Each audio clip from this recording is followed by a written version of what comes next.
Hey, shalom, shalom. Before I start off this lesson, I want to give all praise, honor, and glory due unto Yahweh, Allahayanawa, Bahashem, Hamashiach Yahushua. Double honors to my apostles, bishops, and elders of Great Millstone who do teach and rule well in these scriptures. Peace and blessings to the hopeful elect. Shalom to you brothers, double shalom to you brothers who are on the highways and the byways pushing this word out in truth and sincerity, risking your lives and your freedom to do so. Shalom to you brothers and you very few sisters who are listening and learning.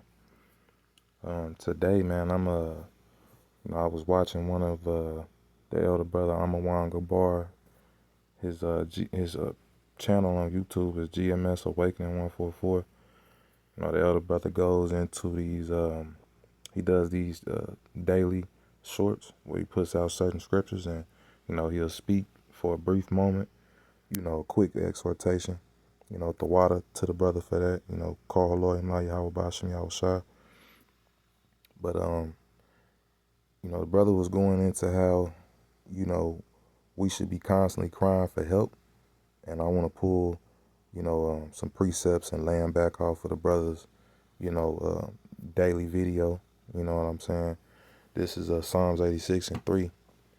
Be merciful unto me, O Yahweh Ba'ashem Yahweh Shah, for I cry unto thee daily. And hey, why are we crying? You know what I'm saying? Why are we crying and sighing, man? For a few reasons. Everything we see is vexating. The people we have to deal with, whether they be family members, co-workers, people you see on your work, on your walk in this daily life, this whole place is an exercise in vexation of spirit, man, especially unto the righteous, in particular unto the righteous. One way that this man is wearing out the saints of Yahweh Ba'ashem Yahweh Shah is this kingdom is exceedingly wicked, and we have to be here and see and hear all of this wickedness, man, and it's fucking annoying, Let's see, I'm gonna grab subscription I'm gonna look for. Let's see,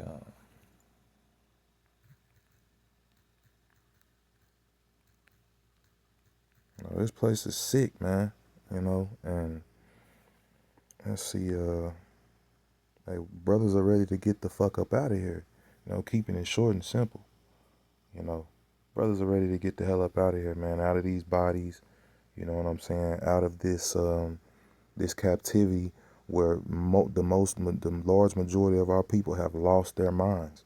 They don't have Yahweh Ba'ashem Yahweh Shai at all. And when you talking to somebody whom the Lord ain't dealing with, they can say something small. They can be a cool individual, but they gonna say something that's gonna vexate you. Hey, I was having a conversation with a guy that I work with, and he pretty cool dude, Issachar, right?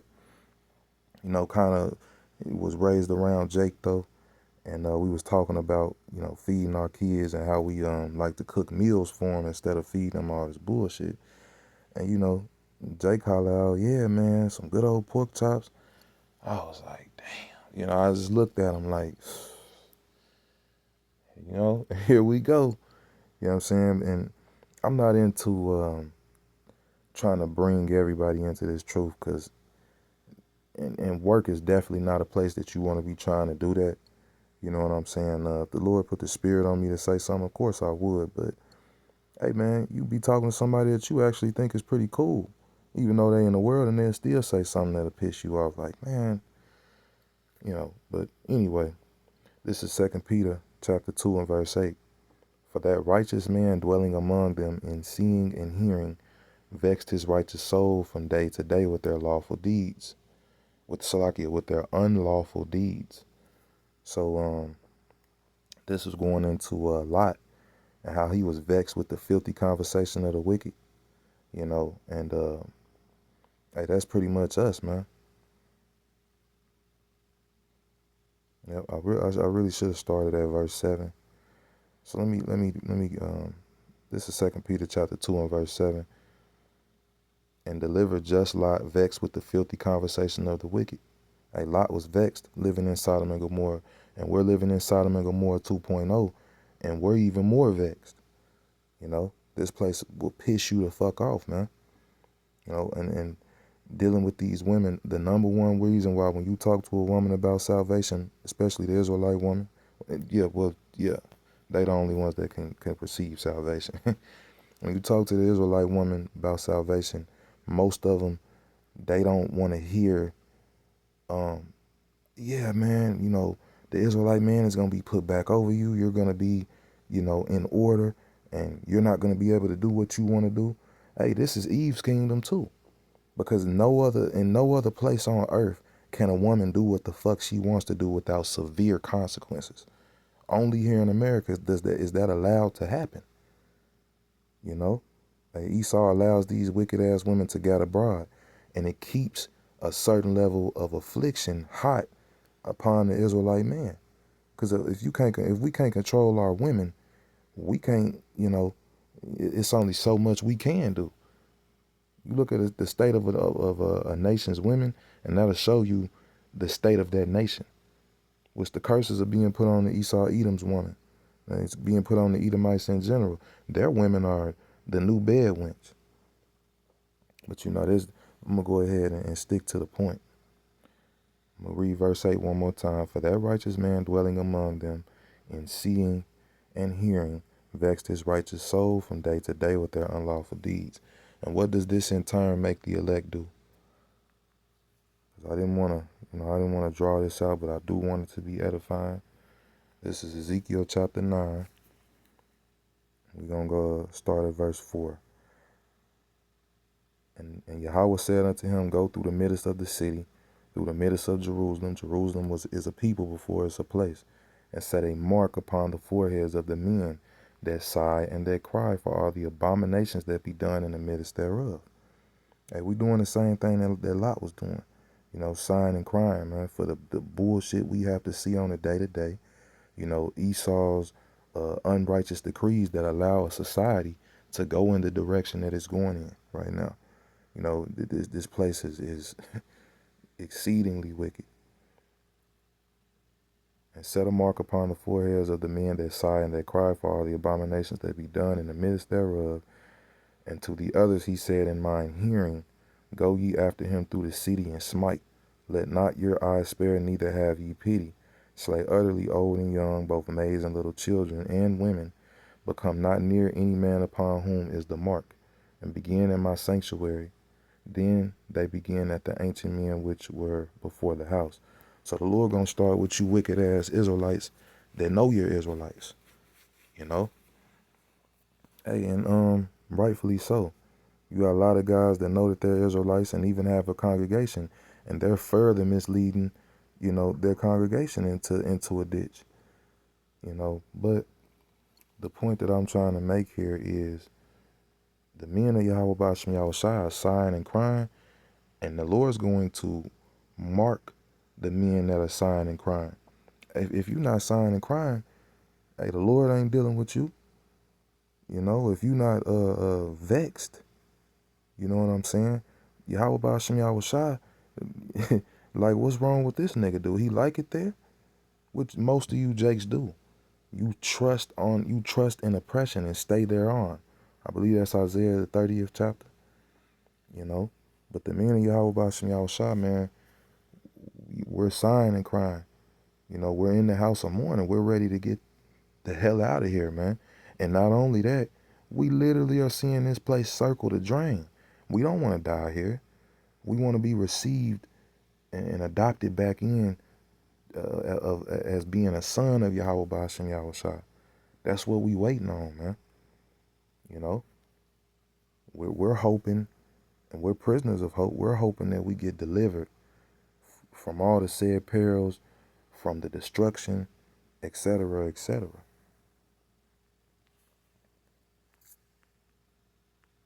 Let's see here.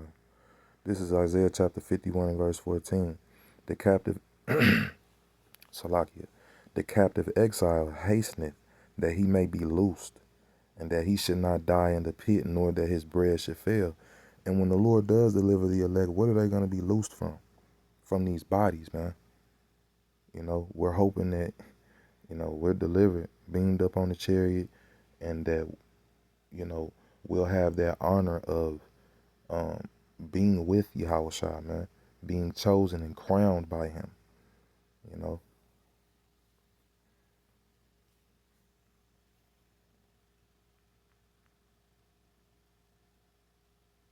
You know, um we ought to be praying without ceasing. We ought to be constantly letting the Lord know we not cool with this current state that we're in. You know, we're looking and hastening for the day of Yahushua's return, man, because we know that's the only way up out of here is up. That's the only way we gonna get rest is if we make it through and through all of this, you know, and we're allowed to enter into the kingdom of heaven.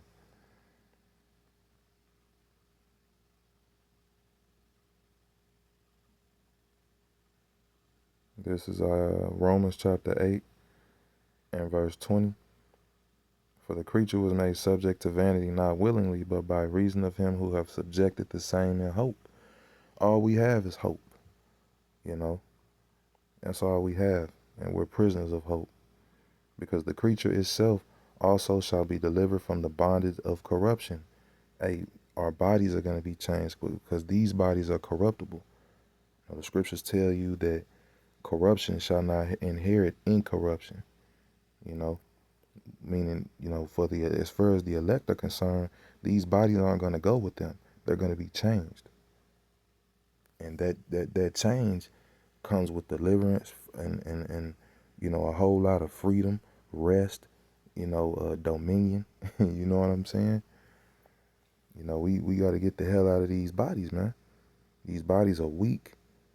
You know, we're constantly being poisoned from the moment we walk outside and step into the outside world. You being poisoned in your house. This water ain't no damn good. The water we bathe with and, you know, wash our dishes with, etc., etc.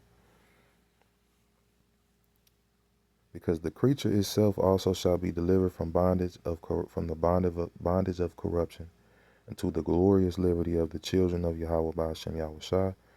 For we know that the whole creation groaneth and travaileth in pain together until now. Hey man, everybody, whether they know it, they waiting on us to get put back in power too, because the earth is not going to be at peace until the Israelites are put back in rulership over it. You know, hey, Esau Edom, as long as he continues to you know, excel in wickedness, hey, if the Lord didn't shorten the days for the elect's sake, there would be no flesh left to save. This man is on a you know, a fast track to destroying everything that lives. Skip down to verse. We can go to verse 23. And not only they, but ourselves also, which have the first fruits of the Spirit, even we ourselves grown within ourselves, waiting for the adoption, to wit, the redemption of our body. So we waiting to be released from these chains, man. These chains of darkness, which are these bands of the flesh. You know.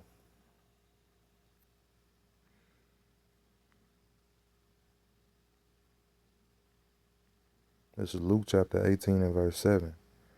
And shall not Yahweh avenge his own elect, which cry day and night unto him, though he bear long with them? I tell you that he will avenge them speedily. Nevertheless, when the Son of Man cometh, shall he find faith on the earth? He only gonna find faith in the elect. You know, when all hell breaks loose and Esau put pressure on most of you niggas, y'all gonna fold and take the fucking chip, man. The elect ain't gonna take that chip. Because we know Yahweh, as soon as Esau gets his ball rolling, we know Yahweh Shai is gonna be on his way back soon. You know. Now that being said, man, hey, the Lord is going to deliver us, you know, and He hears our prayers, man. He hears us sighing and crying, you know. Even the things that we don't speak, the Spirit maketh intercession for us. The things we can't put into words. Hey, man, living this life that we live as the prophets, you know, it get hard sometimes. And the Lord hasn't given us that spirit of giving up. But, hey, man, we're worn out, man. You know? And Yahweh Ba'ashem Yahushua sees that. And, hey, just like he saw it in ancient Egypt. And the Lord is going to deliver us. And he's going to plague this place until we get up out of here. And he gonna hit it with the last plague, which is that nuclear fire and that fire from the chariots. And then there will be nothing left of America, aka Babylon the Great, man.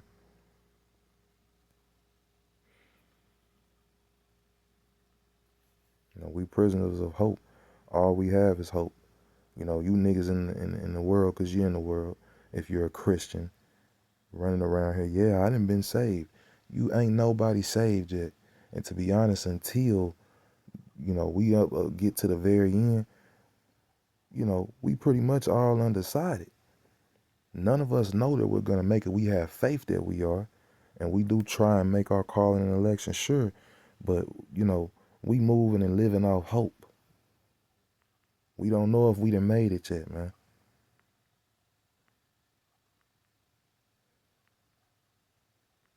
This is Zechariah chapter 9 and verse 12. Turn you to the stronghold, ye prisoners of hope. Even today do I declare that I will render double unto thee. You know? Hey, so we waiting on Yahweh Bashmi Yahushua to redeem us and justify us and everything else, man. You know? So with that, I'm going to go ahead and close out. Lord willing, this was edifying. And until the next one, I say shalom.